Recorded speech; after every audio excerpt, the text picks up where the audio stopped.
Bonjour à tous, bienvenue à l'atelier Énéagramme travailler avec la structure 1 Énéagramme sous stress. Quant à faire, c'est ce que l'on va voir spontanément maintenant. Qu'est-ce qu'il risque de se jouer, on va dire, à niveau moyen? Parce que l'Énéagramme n'est pas du tout un système enfermant, c'est un système ouvert, dynamique, qui va pointer justement avec une justesse désarmante. C'est fou quand on y pense, notamment l'involution. C'est-à-dire qu'est-ce qui se passe quand je vais mal? Quel que soit le milieu socio-culturel dans lequel j'ai évolué, quelle que soit mon enfance, quel que soit mon niveau d'études, une structure 1 évolue toujours en 4. Dernier exemple, on aurait pu en prendre beaucoup d'autres, la structure 2 évolue toujours en 8. Donc découvrir notre profil Énéagramme, c'est découvrir notamment, malheureusement, notre comportement quand on est sous stress. Ce n'est pas du tout un système enfermant, c'est un système ouvert, dynamique, qui va nous permettre de conscientiser énormément de choses qui risquent de se produire à niveau mental. L'énéagramme est un outil ancien, et donc si aujourd'hui on va poser un regard contemporain sur l'énéagramme, bah oui, le 1, la structure 1 au travail, eh bien on va quand même ne jamais perdre l'idée que l'énéagramme nous vient d'une époque où on peut peut-être regarder les choses sous un angle différent. L'énéagramme me définit trop bien.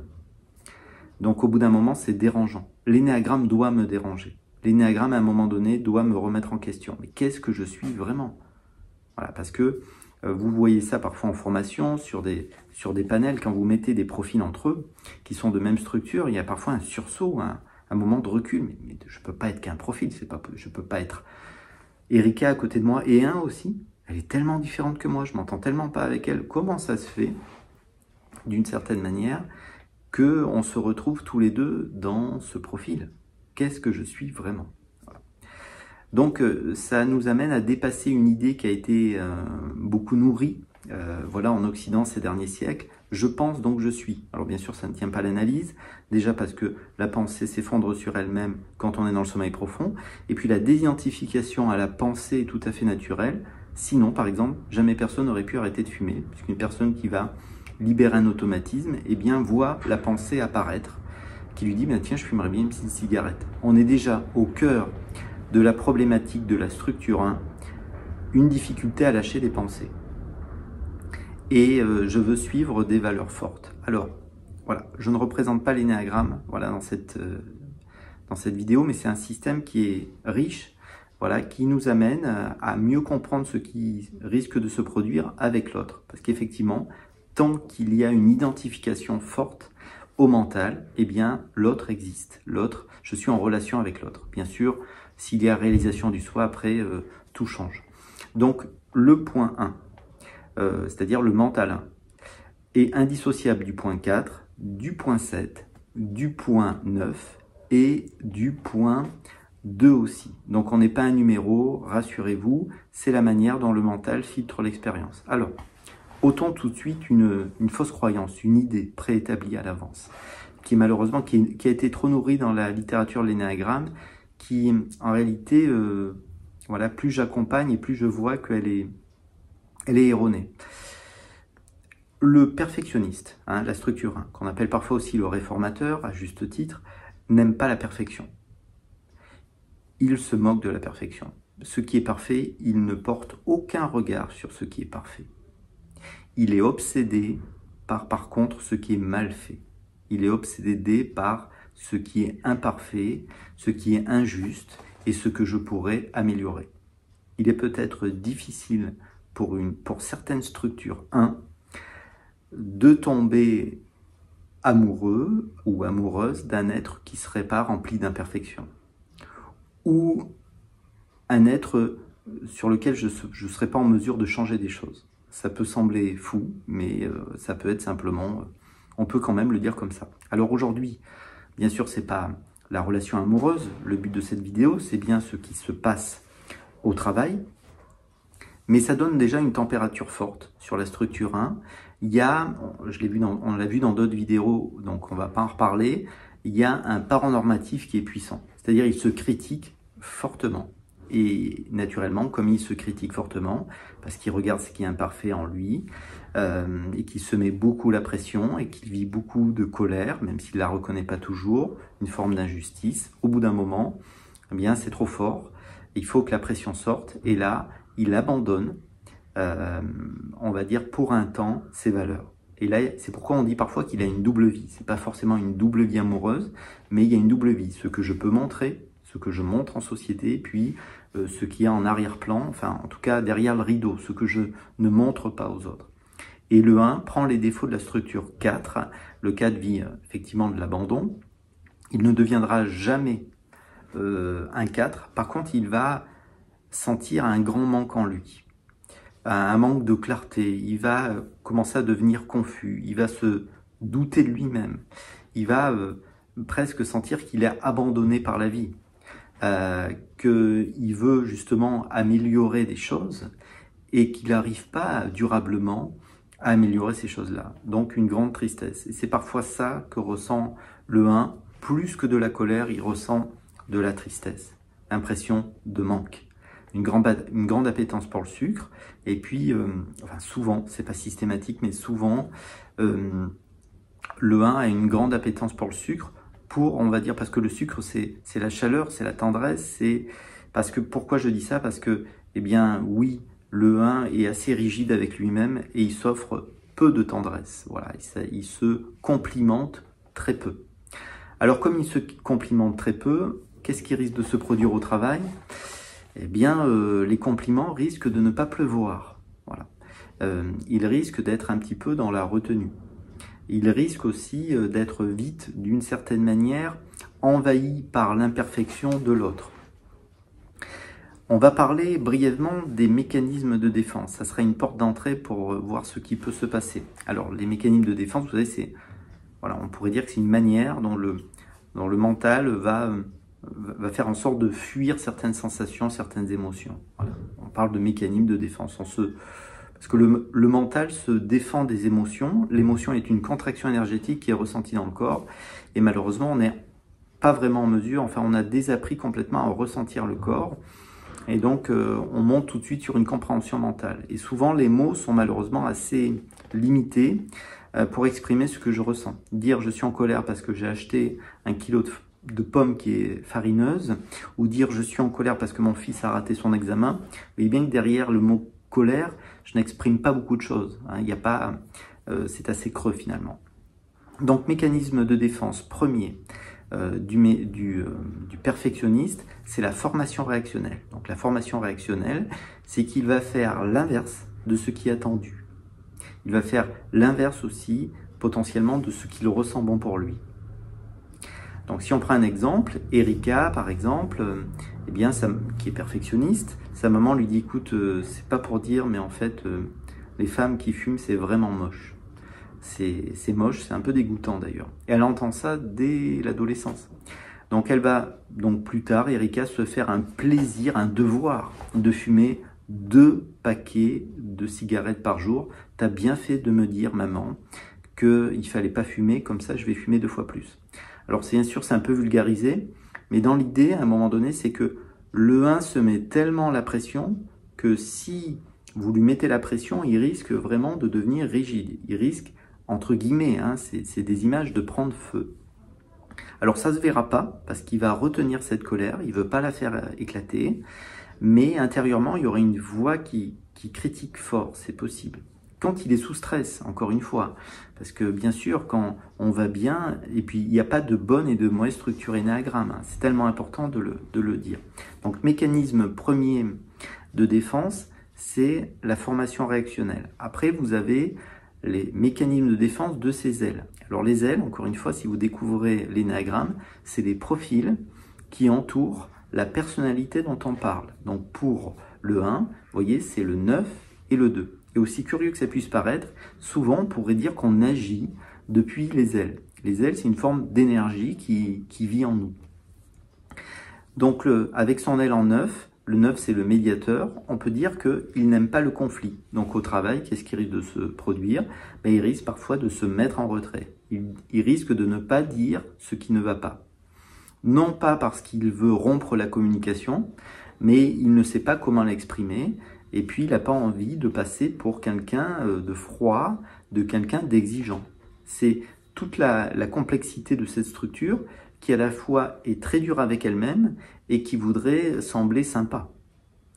alors qu'elle ne l'est pas avec elle-même. Donc naturellement, c'est difficile d'offrir quelque chose à l'autre alors qu'on ne se l'offre pas à soi-même, si on regarde bien. Donc avec son élan 9, donc le 9 c'est le médiateur. On dit parfois, si on vulgarise un peu, qu'il n'aime pas le conflit. Il a tendance aussi à traîner les pieds. Plus vous lui demandez quelque chose, plus il freine. Alors, donc vous voyez, on est déjà proche de la formation réactionnelle. Si vous demandez au 1 quelque chose, il risque de le faire, mais alors ça risque de freiner très fort intérieurement. Il risque de le faire sans envie. Voilà. Donc le mécanisme de défense de la structure 9, c'est, on pourrait dire, la narcotisation. Certains vont parler d'abrutissement aussi, c'est-à-dire que je vais utiliser quelque chose qui va me permettre de me couper de ma colère. Je parlais tout à l'heure du sucre. En fait, il va aller vers quelque chose qui lui permet de, à la fois de nourrir cette imperfection, parce que aussi, fou que ça puisse paraître, la structure 1 porte ça en lui, cette sensation d'être imparfaite. Voilà. Il y a peut-être l'idée du petit être qui a enregistré qu'il n'était pas un bon garçon ou pas une bonne fille. Bien sûr, c'est des mots très simples, bon ou mauvais, mais quand le 1 va mal, il devient rigide. Il y a ce qui est juste et ce qui est injuste. Il y a des valeurs et je veux défendre mes valeurs. Donc si ces valeurs se fixent sur le relationnel, et c'est pas systématique, encore une fois, eh bien il va vouloir que les relations au travail soient parfaites. Et là, c'est très dur, bien sûr. C'est impossible que tout le monde s'entende dans une entreprise. C'est possible, mais c'est très rare. Et puis ce n'est pas son devoir à la structure 1 de faire en sorte que tout le monde s'entende. On est déjà en train d'évoquer son aile en 2. Le 2, c'est l'aidant. Et il a tendance à vouloir aider les autres. Mais comment s'y prendre? Parce qu'en fait, aider les autres, ça serait demander, mais qu'est-ce que tu veux, toi? Alors qu'en fait, il aimerait simplement, le 1, aider les autres à changer. Et ça, naturellement, changer selon ses propres valeurs, alors que nous avons tous des valeurs qui sont différentes. C'est aussi ce que nous permet d'apprendre l'énéagramme, c'est-à-dire que, bien, oui, on voit les choses de manière différente. Il est incapable d'abandonner certaines croyances, certaines idées qui pourtant ne sont pas du tout, potentiellement, hein, c'est une météo, hein. Il est incapable d'abandonner des idées, des valeurs qui sont pourtant, malheureusement, inapte à l'entreprise. C'est ce qu'il ressent, voilà, en sous-type social, même si on ne va pas parler des sous-types aujourd'hui, ça serait trop long.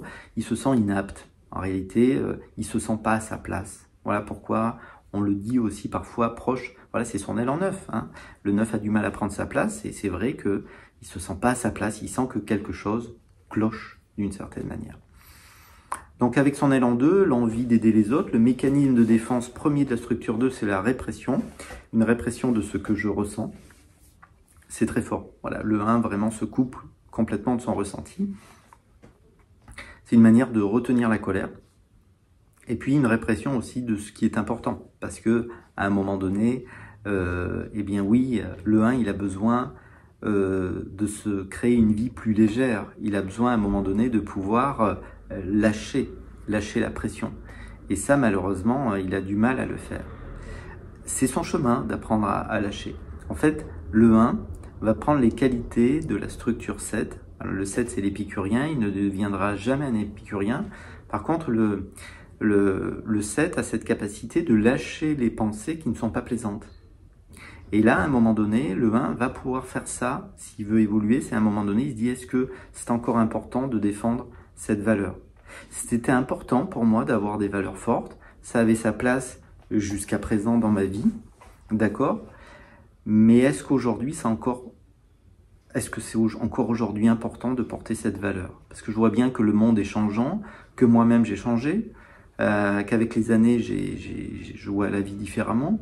Est-ce que c'est encore important de porter ces valeurs? Est-ce que c'est mes valeurs ou est-ce que c'est les valeurs d'un parent? Voilà. Donc il est souvent, on va dire, à cheval. Voilà, c'est ça qui est délicat. Il fera en sorte qu'on le voit pas, mais le 1 est souvent à cheval sur des détails. Alors encore une fois, ça ne se fixe pas forcément sur le ménage, la propreté. Voilà. Rappelons-le, il y a la formation réactionnelle. Donc la formation réactionnelle, c'est que je fais l'inverse de ce qui est attendu de moi. La maman d'Erika lui a dit, écoute, c'est important que ton bureau soit impeccable pour que tu fasses tes études, c'est bien que tu aies un bureau qui soit bien rangé. Formation réactionnelle, ça va être l'inverse. Je vais me faire un devoir absolu à ce que mon bureau en entreprise soit un bazar immense. Voilà. Je saurai chaque chose où elles sont. Hein. C'est important pour moi que ça soit l'inverse. C'est plus ou moins inconscient. Hein. La formation réactionnelle, c'est un mécanisme de défense. Voilà, on est plus ou moins conscient que ces mécanismes sont à l'œuvre. Voilà. C'est aussi ça l'énéagramme, c'est la mise en lumière de pas mal de choses. Alors, on ne va pas évoquer le 1 avec qu'est-ce qui va se produire s'il est avec un 3, avec un 6, avec un 7, avec un 9. Cette vidéo ferait des heures si on faisait ça, c'est pas le but. Le but, c'est simplement de donner cette coloration un petit peu spéciale qui est... Peut-être qu'il faut lui laisser de la place. Il aime quand les choses sont précises. Il aime quand il y a une forme de... Quand il y a des règles à suivre, quand on sait où ça va, quand on le laisse travailler. Il se met assez la pression comme ça. J'ai pas besoin que tu viennes m'embêter. Voilà. Donc, autant certains vont avoir besoin de soutien en entreprise, autant le 1 veut être tranquille. Voilà. Alors, il peut être en admiration envers un collègue, mais c'est potentiellement très très rare. Qu'est-ce qui se passe dans l'enfance du 1 ? C'est pas systématique, mais souvent il y a une admiration envers un parent ou un grand-parent, quelqu'un qui représentait ce modèle de perfection. Et donc, il fonctionnait comme ça, et à un moment donné, je me suis identifié à ce mécanisme de défense. On est déjà en train d'évoquer, on va dire, les mécanismes de défense de la structure 4, qui est son involution, c'est-à-dire sublimation et puis introjection aussi. Donc c'est vrai qu'il a à un moment donné, il va prendre les qualités d'un être, il va avoir un modèle de perfection. Donc ça, effectivement, il va vouloir reproduire quelque chose.